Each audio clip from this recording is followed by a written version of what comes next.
LeBron James, toujours plus haut, plus loin, plus fort, plus puissant, plus chiant pour ceux qui ne l'aiment pas, ou en tout cas, s'ils existent encore, et bien voilà, LeBron James a marqué 51 points hier à Miami, et donc se rapproche tranquillement du podium des meilleurs scoreurs all-time.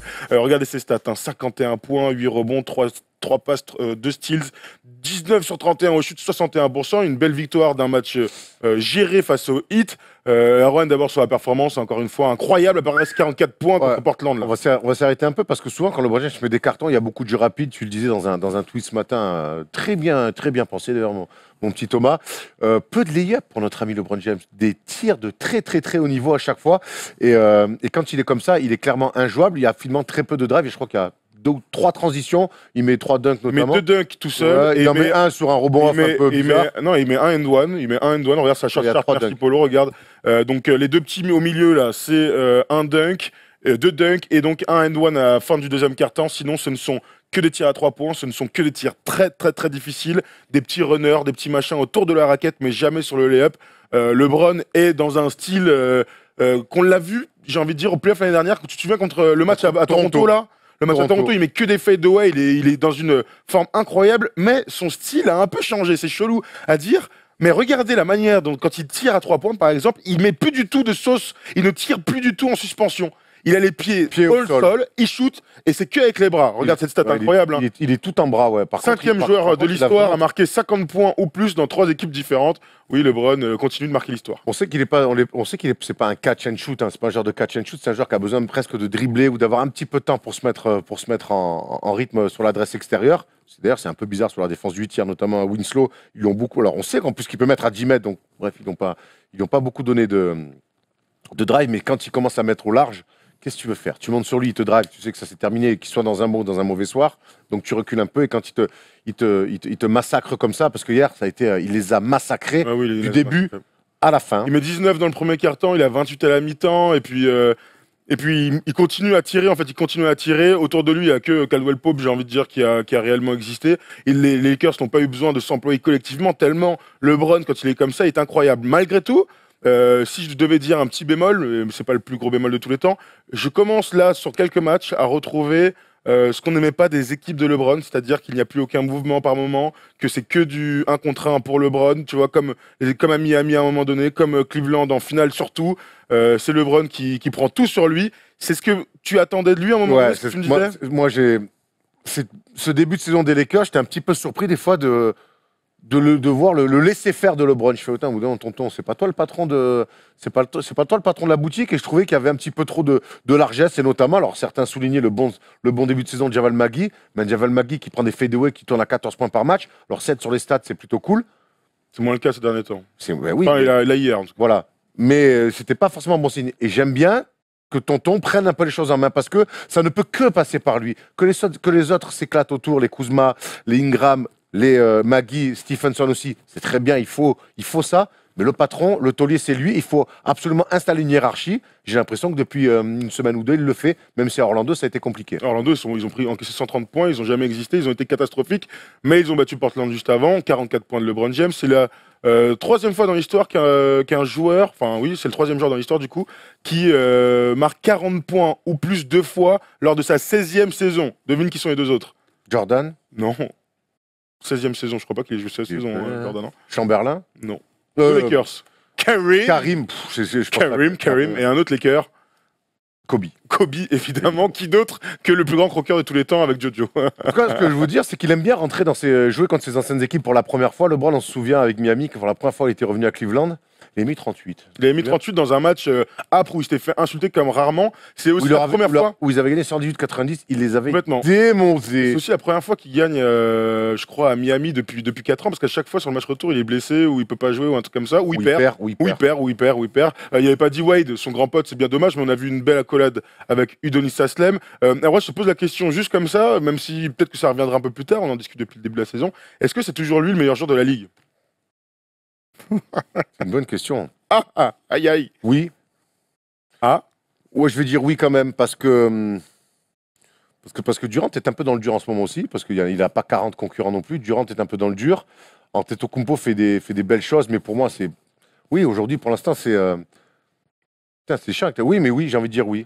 Bah, alors, du coup, comme tu hésites un peu, moi j'ai envie de te dire oui pour un truc très simple. Malgré ce début de saison un peu plus compliqué et cette manière de laisser un peu tout le monde jouer, voir ce qu'il va se passer, j'ai l'impression que tant qu'il s'est pas fait sortir sur un tour de playoff autre que les finales NBA, j'ai besoin de le voir se faire dominer. Alors oui, il a été dominé par Kevin Durant, mais avec des stats incroyables. Je te parle de se faire sortir sur un tour de playoff pour voir si quelqu'un d'autre reprendra le flambeau.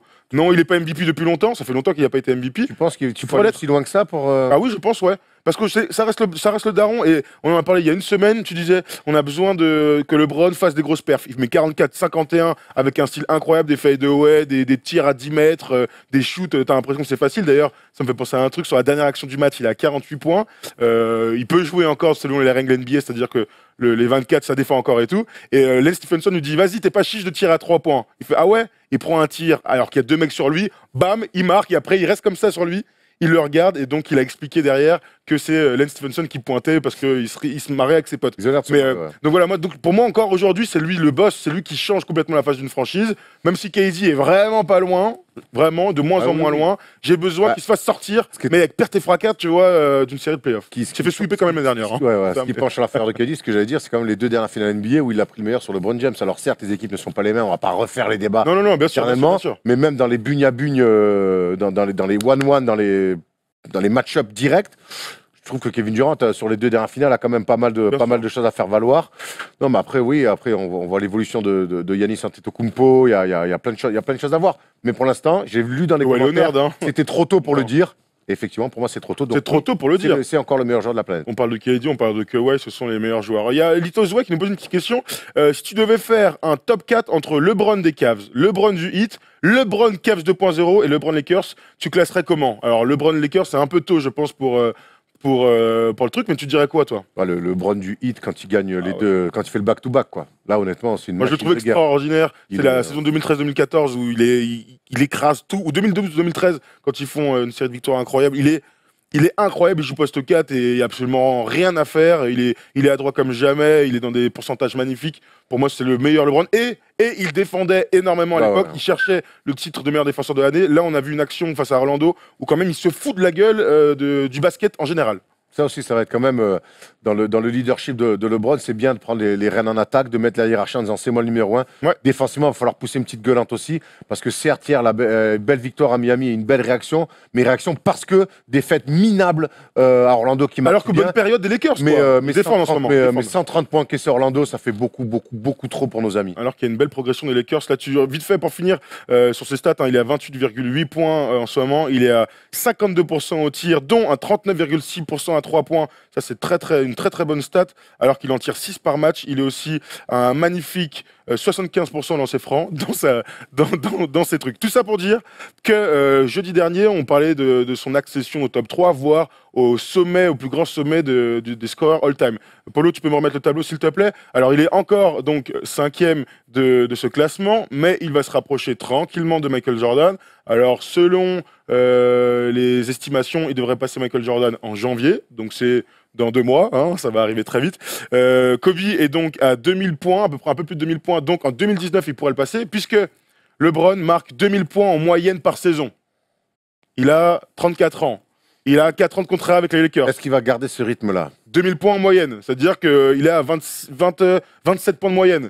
D'accord? Donc s'il reste dans ces eaux-là, il passe notre ami Karim en 2021, je crois. En 2021. Donc 2021, c'est très rapide. S'il baisse un peu on va dire à 20 points, tu vois, à la fin, 15-20 points, j'ai du mal à croire qu'il tourne à 11 points, sauf blessure. Oui.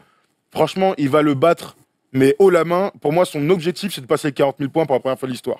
Parce que tu me disais tu me disais tu pensais pas qu'il allait le faire. Non, parce que c'est quand même un mec qui joue depuis très jeune. Jamais blessé. Jamais blessé, certes. Mais à un moment donné, sans parler de blessure, à un moment, son corps va le rattraper. Et ce qui est normal, la nature. Je sais que c'est un mec qui défie les lois de la nature, mais au bout d'un moment, la nature va reprendre ses droits. Et ce qui est tout à fait normal. J'ai du mal à croire quand même que LeBron, sur les 3-4 prochaines années, puisse tourner à 25 ou plus. Voilà, de moyenne. Donc tu penses que ça va arriver quand, ça? Surtout que il me semble que les Lakers cet été, ils veulent quand même signer des free agents pour faire gagner le titre et qu'il y a des mecs quand même qui vont faire venir, à qui va falloir filer des boules, il va peut-être falloir splitter un petit peu parce que là, ils sont gentils, les Kuzma, ça et tout. Mais tu signes Kawhi Leonard, tu signes un gros free agent cet été, il va falloir un peu ils vont prendre du scoring, donc je suis pas sûr, 25 ou plus, j'ai du mal à croire. Et puis LeBron est quand même un naturel passeur altruiste. Il y a des mecs autour qui scorent vraiment des papas, des vrais gros joueurs. Voilà, moi je pense pas qu'il pourrait dépasser Karim, mais peut-être que je me tromperai dans ce cas. Je pense vraiment, et dites-nous dans les commentaires d'ailleurs sur YouTube ce que vous en pensez. On a fait plein de calculs et tout ça. Moi je pense vraiment qu'il va les taper. Ce sera le premier joueur à 40 000 points, 10 000 passes, 10 000 rebonds. Vraiment, je pense qu'il va le faire parce que même s'il y a Kawhi Leonard qui arrive, même s'il y a KD qui arrive, c'est des mecs qui, dans le système des Warriors par exemple, pour KD, tournent finalement qu'à 27 points. Il n'est pas à 35 points de moyenne. Eh bien, LeBron, dans tous les cas, sera peut-être la deuxième option. Encore faut-il le prouver. Et un LeBron à moins de 20 points, c'est totalement inimaginable au vu de ce qu'il est encore et de ce que son physique lui permet. Et surtout, si il y a une réelle progression, évolution sur son tir extérieur. Quoi. S'il met à 3 points tout le temps, gros, il n'y a plus rien à faire. Hein, tu vois bon, ça, on sait que ça vient. Moi, je pense que déjà, s'il arrive à mettre à passer devant Karl Malone, ça serait déjà fantastique. Oui, non, mais évidemment. Voilà. Moi, je pense vraiment qu'il va le faire. Dites-nous dans les commentaires si vous pensez qu'il va le faire. Son objectif, pour moi, Atomic, je te confirme, c'est 40 000 points. On verra s'il le fait. Hein.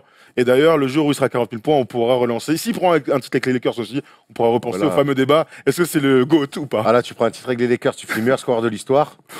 Ça va être compliqué d'aller chercher, effectivement, mais en tout cas, Jordan aura toujours des arguments, même si sa carrière est finie, vous le savez. Bref, on a fait le tour là-dessus, mon petit Erwan. Est-ce que tu as d'autres trucs à dire sur LeBron? Peut-être que tu as envie de le voir courir 80 points un jour, ou 82 pour pas être Kobe. Ça, je suis pas sûr qu'il en soit capable. Non, oui, je suis d'accord. Capable, je suis d'accord. 70, 80, je pense pas qu'il soit capable de les mettre. Moi non plus, je pense pas. Voilà. Bah, tu sais quoi, il y a un temps, il y a un mec qui a mis 60 points. C'est notre ami Kemba Walker, c'est l'heure de parler de lui.